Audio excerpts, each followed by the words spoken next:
Hello दोस्तों। चलिए आज हम लोग स्टार्ट करते हैं तत्वों का आवर्ती वर्गीकरण। क्या करेंगे दोस्तों? स्टार्ट तत्वों का आवर्ती वर्गीकरण। कल हम लोग कुछ तत्व का एग्जाम्पल लिए थे जिसका इलेक्ट्रॉनिक कॉन्फ़िगरेशन लिखे थे, साथ में वो किस ब्लॉक का एलिमेंट है ये बतलाने का प्रयास किए थे। इसके बाद किस ग्रुप से बिलोंग करता है वो बतलाने का प्रयास किए थे और थोड़ा बहुत प्रॉपर्टी के बारे में हम लोग देखे थे। आज देखेंगे दोस्तों एटॉमिक रेडिएशन। हाँ, कल एक पॉइंट और देखे थे, एटॉमिक रेडियस। एटॉमिक रेडियस का मतलब है कि रेडियस का वेरिएशन, कि लेफ्ट से राइट जाने पर रेडियस क्या होगा, ऊपर से नीचे आने पर रेडियस में क्या वेरिएशन होगा। आज हमको वही सब जानना है दोस्तों। चलिए दोस्तों आज स्टार्ट करते हैं आज का सेशन। देखिए दोस्तों, है आवर्त सारणी में परमाणु त्रिज्या का परिवर्तन। क्या पढ़ेंगे? आवर्त सारणी में परमाणु त्रिज्या का परिवर्तन। तो दोस्तों आवर्त सारणी में परमाणु में जो त्रिज्या का वेरिएशन होता है वो वेरिएशन किस प्रकार से होता है। तो दोस्तों कल थोड़ा बहुत हम लोग पढ़े भी थे कि लेफ्ट से राइट जाने पर मतलब क्या, बायां से दायां जाने पर परमाणु त्रिज्या क्या होती है, घटती है। लेकिन ऊपर से नीचे आने पर परमाणु त्रिज्या क्या होती है, बढ़ती है। आए दोस्तों देखिए क्या लिखा हुआ आपके स्लाइड में, क्लियर लिखा हुआ है। आवर्त सारणी के किसी आवर्त में बाएं से दाएं जाने पर तत्व की परमाणु संख्या क्या होती है, परमाणु संख्या जैसे जैसे बढ़ती है वैसे उसे परमाणु त्रिज्या छोटी। मैंने कल बताया था दोस्तों आप कि आखिर लेफ्ट से राइट जाने पर परमाणु त्रिज्या जो है आखिर घटती क्यों है। यहाँ लिखा हुआ क्लियर बोर्ड मेंशन कर दिया गया है क्योंकि परमाणु संख्या बढ़ती है। तो हम जानते हैं दोस्तों, दायां से बायां, बायां से दायां जाने पर अर्थात लेफ्ट से राइट जाने पर क्या होती है, परमाणु संख्या में वृद्धि होती है। क्या होती है, परमाणु संख्या में वृद्धि होती है। चूंकि परमाणु संख्या में वृद्धि होती है इसलिए परमाणु त्रिज्या क्या होती है दोस्तों, बढ़ती जाती है। देखिए इसका कारण यह है कि किसी भी आवर्त में बायां से दायां जाने पर नाभिक में धन आवेश की संख्या बढ़ती है जबकि सेलों की संख्या वही रहता है। फलतः बाह्य इलेक्ट्रॉन का खिंचाव नाभिक की ओर बढ़ता जाता है। दोस्तों इसको हम थोड़ा डायग्राम से समझने का प्रयास करते। देखिए डायग्राम क्या बोलता है। जैसे दोस्तों मान लीजिए आप किसी भी कोई भी पीरियड लीजिए। चलिए आप लिथियम, क्योंकि पहला पीरियड में कौन है, हाइड्रोजन और हीलियम, तो दो ही एलिमेंट है, उसमें समझना क्या है थोड़ा टफ कम हो जाएगा। इसलिए हम लोग आवर्त नंबर 2 लेते हैं। क्या लेते दोस्तों, आवर्त नंबर 2 लेते हैं। जब आवर्त नंबर 2 लिए हम तो देखिए क्या हो गया, आवर्त नंबर 2 में कौन सा एलिमेंट है, अब देखिएगा लिथियम है, बेरिलियम है, बोरोन है, कार्बन है, नाइट्रोजन है, ऑक्सीजन है, फ्लोरीन है और नियोन है। लेकिन दोस्तों ध्यान रखिएगा ग्रुप 18 में जो भी एलिमेंट है उसका कंसिडरेशन हम नहीं करते, क्योंकि ग्रुप 18 में क्या है, ये सब रूल का वैलिडेशन नहीं हो पाता है, ये सब रूल यहाँ पर अप्लाई हम नहीं कर पाते। क्यों अप्लाई नहीं करते हैं वो आगे हम देखेंगे। इसलिए नियोन लिखने से कोई फायदा आपके लिए नहीं है। आइए दोस्तों नेक्स्ट पॉइंट देखिए क्या, लिथियम का साइज देखिएगा। देखिए साइज देखिए कुछ इस प्रकार से ये हो जाएगा। आप देखिए दोस्तों क्या होगा आपका, ये साइज कुछ इस प्रकार से हो जाएगा। आप दोस्तों देखिए बोरोन गैस क्या होगा, ये साइज देखिए दोस्तों ये हो जाएगा। एक मिनट दोस्तों,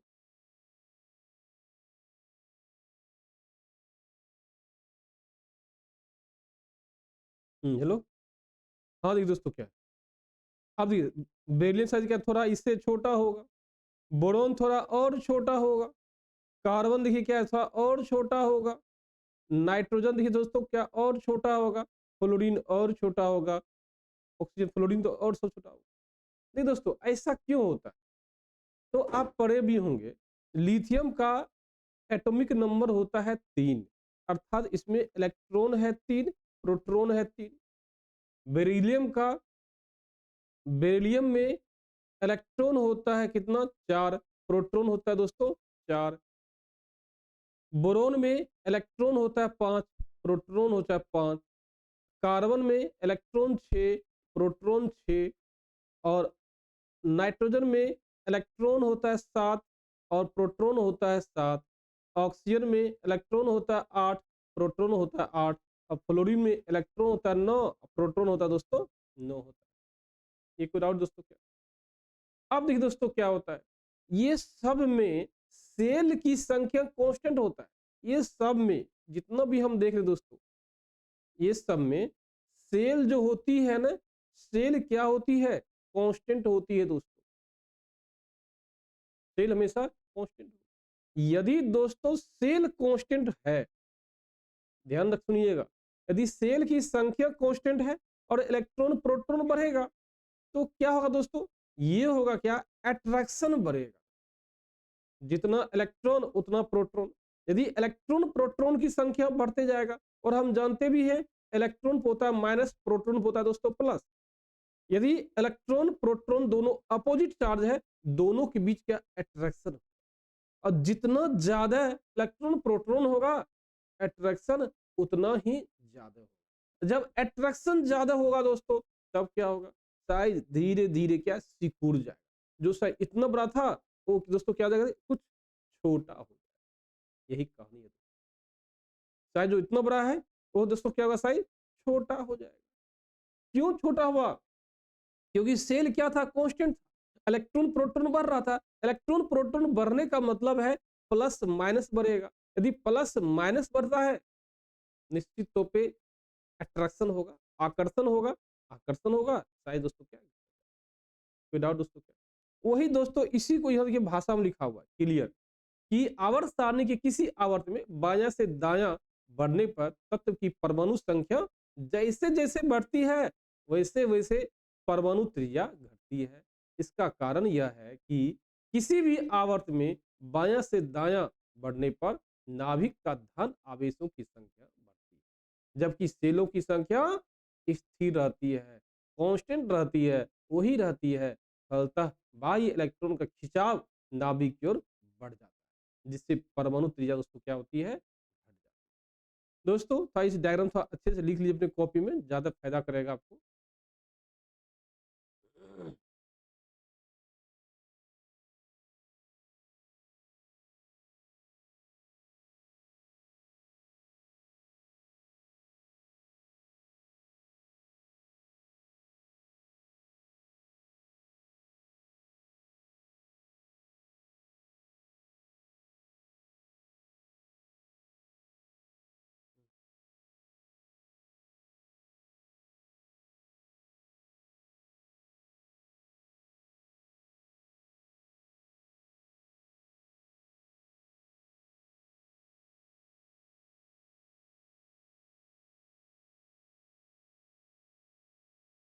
आइए दोस्तों स्टार्ट करते हैं, नया पॉइंट देखिए क्या है इसी में।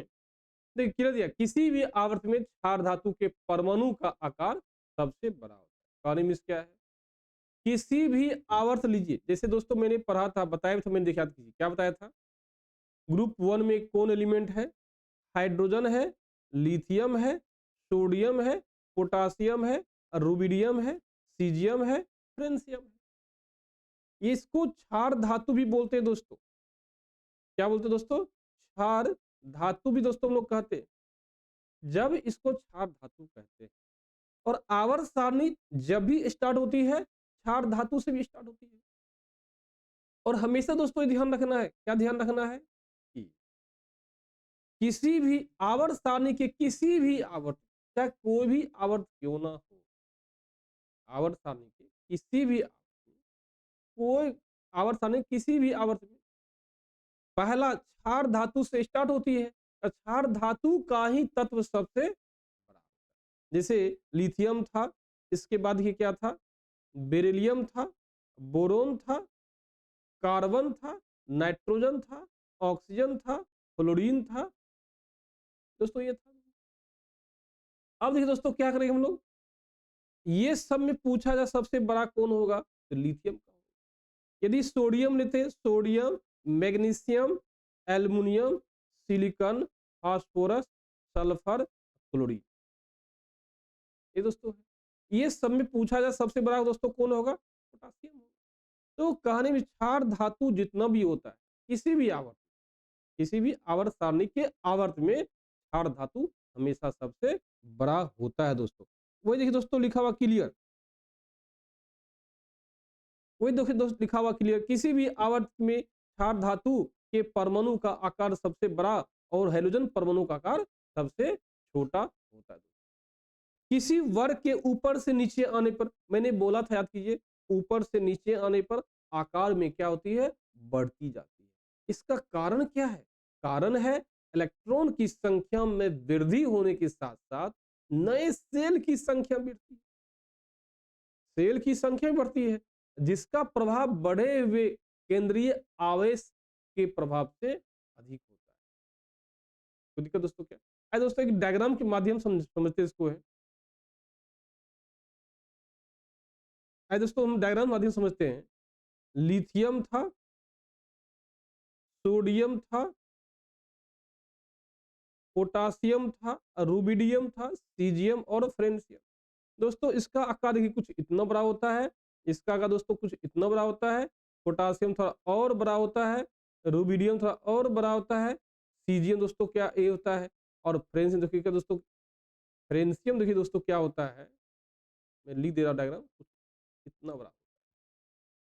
अब सवाल दोस्तों ये है, ऊपर से नीचे आने के क्रम में क्या होगा, ऊपर से नीचे आने के क्रम में क्या होगा। मैंने बोला था ऊपर से नीचे जब आते हैं इलेक्ट्रॉन भी बढ़ता है, प्रोटॉन भी बढ़ता है। इलेक्ट्रॉन कैसे बढ़ता है और प्रोटॉन कैसे बढ़ता है, क्योंकि परमाणु संख्या बढ़ती है। जब ऊपर से नीचे आने पर इलेक्ट्रॉन प्रोटॉन दोनों बढ़ता है दोस्तों, इलेक्ट्रॉन और प्रोटॉन दोनों बढ़ता है दोस्तों, लेकिन इसमें सेल की संख्या भी क्या होती, बढ़ती है।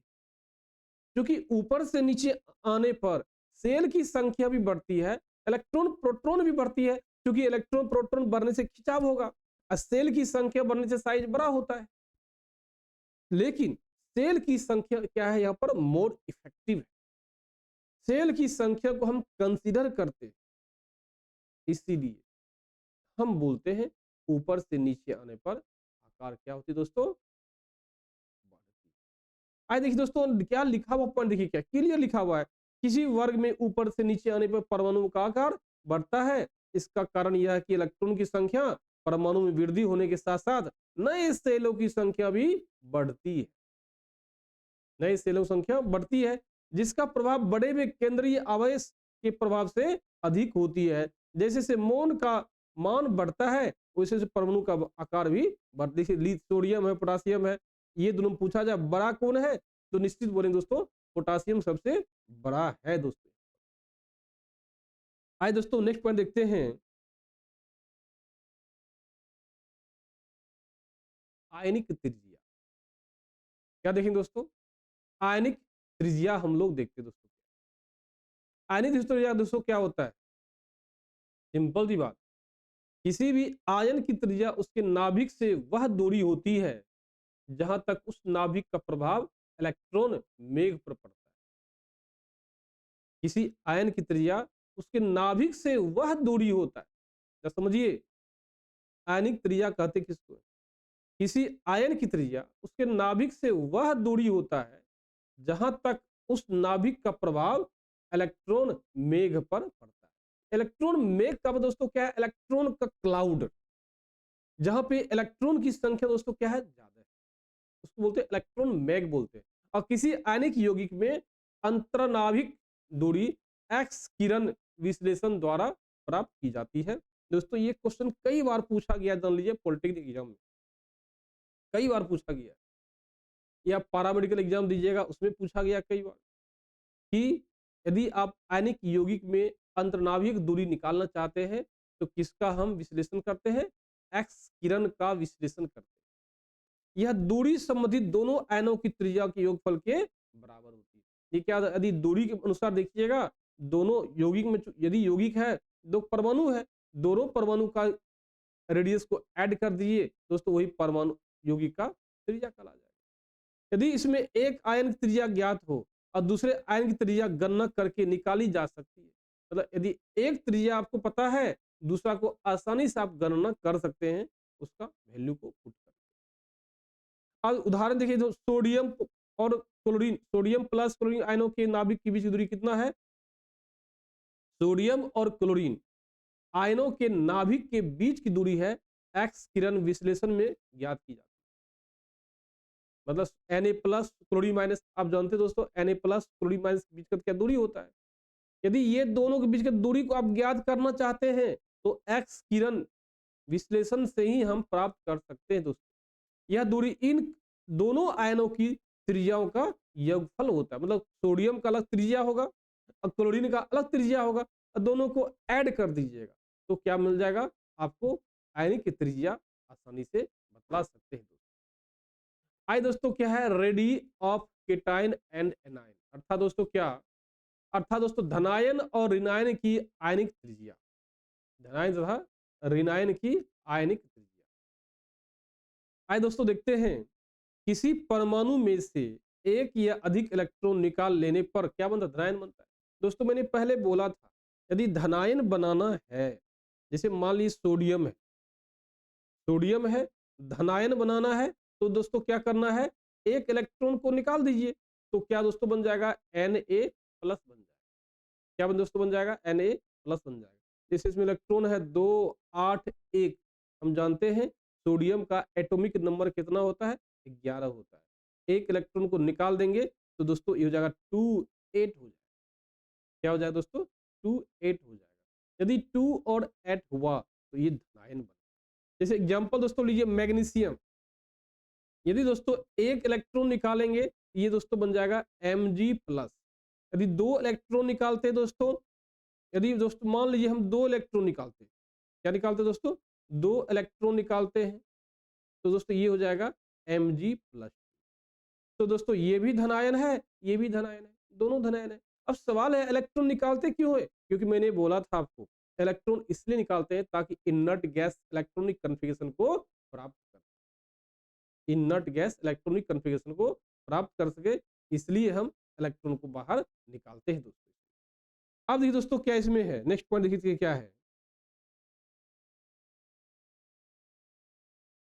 इस प्रकार से मैंने क्या वही लिखा, पहला दोस्तों पॉइंट वही लिखा हुआ, देखिए किसी परमाणु में से एक या अधिक इलेक्ट्रॉन निकाल लेने पर धनायन का फॉर्मेशन होता है। दूसरा देखिए पॉइंट देखिए क्या है, इस प्रकार से बाह्य सेल के सभी इलेक्ट्रॉन हटाए जा सकते हैं। इस प्रकार से बाह्य सेल के सभी इलेक्ट्रॉन हटाए जा सकते हैं। शेष भीतर भीतर वाले इलेक्ट्रॉन से, सेल अंतराल में अधिक फैल नहीं पाता है। अतः प्रभावकारी नाभिकीय आवेश के बढ़ जाने से इलेक्ट्रॉन नाभिक की ओर खिंच जाता है।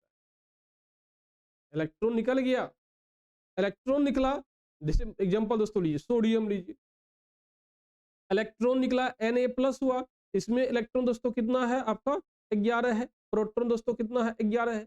अब इलेक्ट्रॉन को निकाल दिए तो इलेक्ट्रॉन कितना हो गया? 10 हो गया। अब प्रोटॉन दोस्तों क्या हो गया? 11 हो गया।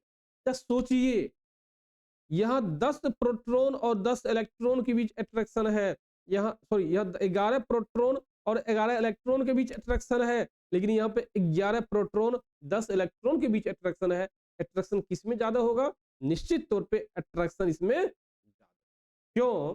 क्योंकि ये 10 लोग मिलके 10 को खींच पाता है, यहाँ 11 लोग सॉरी 11 लोग मिलके 11 को खींचता है, लेकिन यहाँ पे देखिए क्या है, 11 मिलके 10 को खींचता है।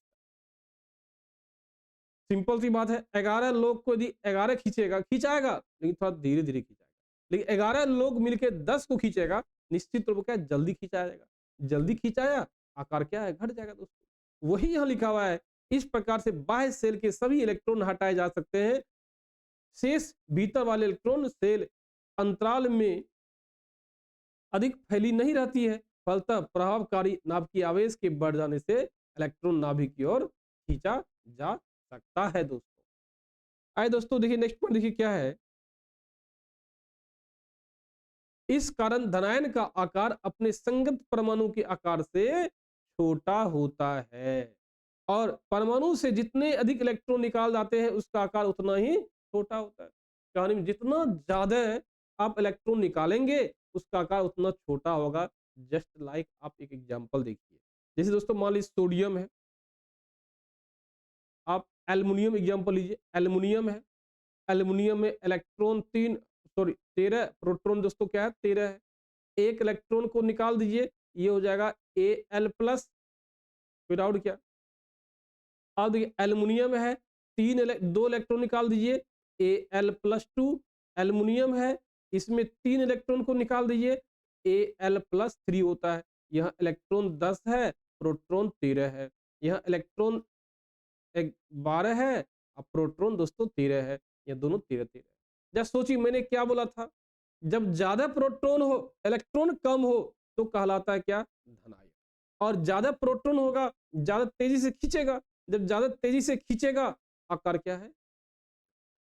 देखें दोस्तों कितना आसान था। अब आपसे पूछेगा Al+ में, Al+2 में, Al+3 में, किसमें Al+ में, Al+2 में और Al+3 में। Al+ में, Al+2 में, Al+ में आकार किसका छोटा होगा, तो क्लियर कट बोलेंगे Al+ का आकार छोटा होगा। क्यों होगा, क्योंकि इलेक्ट्रॉन इसमें कम है, प्रोटॉन इसमें ज्यादा है।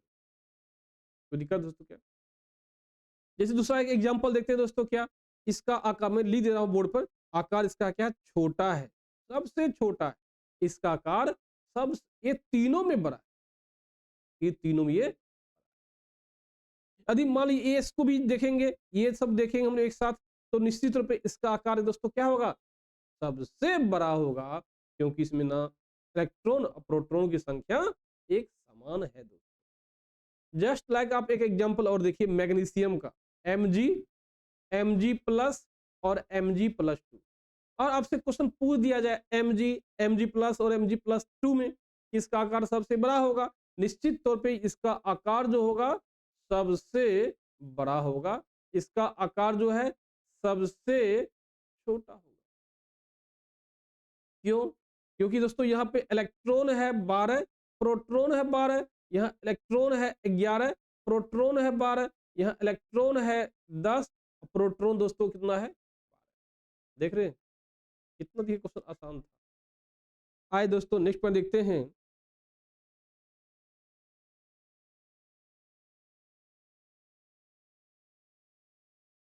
सोडियम की परमाणु त्रिज्या 190 होता है। देखिए मैंने यही एग्जांपल बोला था ना, सोडियम का परमाणु त्रिज्या 190 होता है और Na+ की यानी त्रिज्या 95 होता है। घट गया ना, मैंने बोला भी था घट जाता है वो। किसी परमाणु में एक से अधिक इलेक्ट्रॉन जोड़ देने पर ऋण आयन का निर्माण होता है। कहने में क्या, यदि किसी भी परमाणु इलेक्ट्रॉन को जोड़ देते हैं दोस्तों तो ऋण आयन बन जाता है। जैसे एग्जांपल ये ऑक्सीजन, इलेक्ट्रॉन दोस्तों कितना है 8, प्रोटॉन कितना है 8। इलेक्ट्रॉन को ऐड कीजिए, ऑक्सीजन माइनस, और इलेक्ट्रॉन को ऐड कर दीजिए तो oxygen -2, electron 10, proton, electron 9, proton. देखिए ऋण आयन कैसे बन रहा है, इलेक्ट्रॉन को ऐड करने से। धन आयन कैसे बन रहा था, इलेक्ट्रॉन को रिमूव करने से। कितना देखिए आसान। अब आपसे पूछा जाए ये तीनों में आकार किसका बड़ा होगा, निश्चित तौर पे जिसके ऊपर जितना माइनस अधिक चार्ज, माइनस चार्ज जितना अधिक होगा उसका आकार उतना ही बड़ा होगा, क्योंकि इलेक्ट्रॉन उसमें क्या बड़ा है, अधिक है, प्रोटॉन उसमें क्या है कम है, तो आकर्षण कम हो पाता है, साइज क्या फैल जाता है। आइए देखिए दोस्तों क्या लिखा हुआ स्लाइड में, क्लियर कर लिखा हुआ देखिए क्या, कि परिणामतः प्रभावकारी नाभिकीय आवेश घट जाता है। मतलब नाभिकीय आवेश मींस क्या, अट्रैक्शन घट जाता है, जिससे इलेक्ट्रॉन शेल कुछ फैल जाता है। अतः ऋण आयन का आकार अपने संगत परमाणु के आकार से क्या दोस्तों होती है, बड़ी होती है। जैसे क्लोरीन की त्रिज्या कितना 99.9 होता है, क्लोरीन माइनस का देखिए दोस्तों कितना होता है 181 होता है। दोस्तों ये था आज हम लोग का पॉइंट, आप इसको बहुत सावधानी से पढ़िए। बहुत अच्छा क्लास आज का है। यदि आपको कहीं भी किसी भी प्रकार का डाउट है तो आप हमें जरूर बताइएगा। चलिए आज का सेशन समाप्त करते हैं। जय